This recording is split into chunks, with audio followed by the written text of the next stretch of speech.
కృషి చేసిన వారికి పద్మ అవార్డులను అందజేశారు రాష్ట్రపతి ద్రౌపది ముర్ము.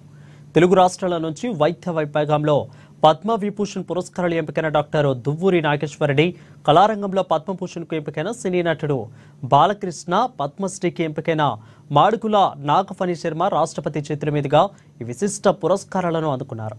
అలాగే సినీ నటుడు అజిత్, క్రికెటర్ రవిచంద్రన్ అశ్విన్లు పద్మ అవార్డులను అందుకున్నారు.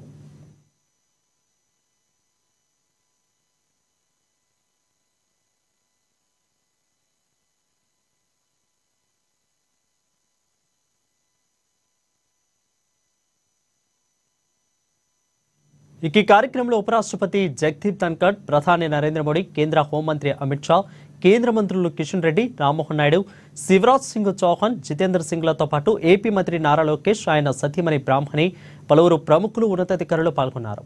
ఏడాది 7గురికి పద్మ విభూషణ్, 19 మందికి పద్మభూషణ్, 113 మందికి పద్మశ్రీ పురస్కారాలను కేంద్రం ప్రకటించిన విషయం తెలిసిందే. వీరిలో నేడు దాదాపు సగం మందికి పురస్కారాలను ప్రదానం చేశారు. మిగతా వారికి త్వరలో ప్రదానం చేసే అవకాశం ఉన్నట్లు తెలుస్తా ఉంది.